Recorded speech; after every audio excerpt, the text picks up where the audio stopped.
Doc on the Run. We help injured runners run.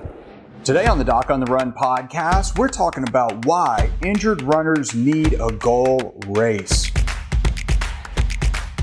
Now, if you're injured, you really need to have a goal. And if you were to call me for a private consultation or a house call, I would not believe that getting over my foot pain is a goal. But interestingly, when injured runners call me, that's often what they say.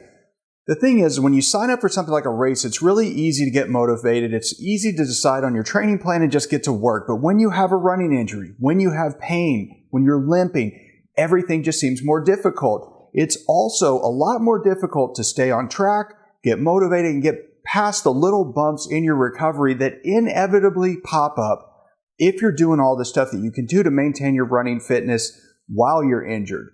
Now, when you have a very specific goal on a very specific day, it's a lot easier to stay motivated. This gives you something to focus on that's positive instead of focusing on the pain that's really negative. This isn't true just for injured runners. It's also true for uninjured runners as well. That's part of the reason that I tell every runner who schedules a call that they have to choose a specific date to work toward. Not some arbitrary 6 weeks or 8 weeks, but you need a goal. I mean, my favorite runners to work with are those who actually are already signed up for an event.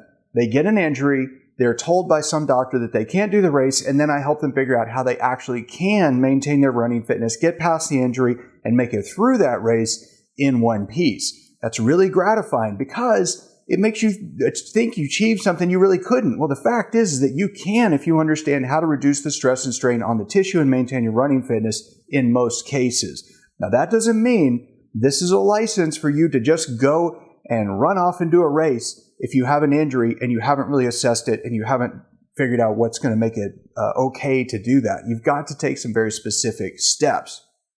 But when I wrote the Rapid Recovery Journal for runners, I mean, the biggest thing in there, the very first exercise, is to figure out what your goal is. Not to figure out what your injury is, not to figure out what you're going to do a year from now, but how you can actually get on track and get motivated by signing up for a specific race. So when I have calls with runners, one of the first things I like to do is ask them, what is your goal? And when they say the goal is for my stress fracture to heal, that's not the goal. That's the doctor's job to help you do that, but that shouldn't be your goal. Your goal should be to run a specific event on a specific day at a specific pace. And when you have that, you have something concrete to start working with. Then you can say, okay, well, I have this injury.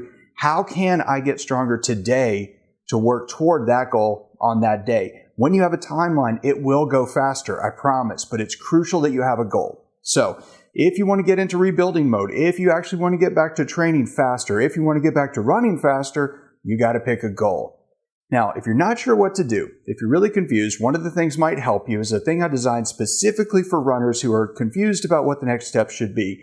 Basically, go to docontherun.com/quiz, and you can sign up for a quiz that will take you through the common things that I see runners making mistakes on their situation, and it'll give you all the results right away. It's free, by the way. It doesn't cost anything, but you can get it for free at docontherun.com/quiz. So go check it out, and I'll see you there. Doc on the Run. We help injured runners run.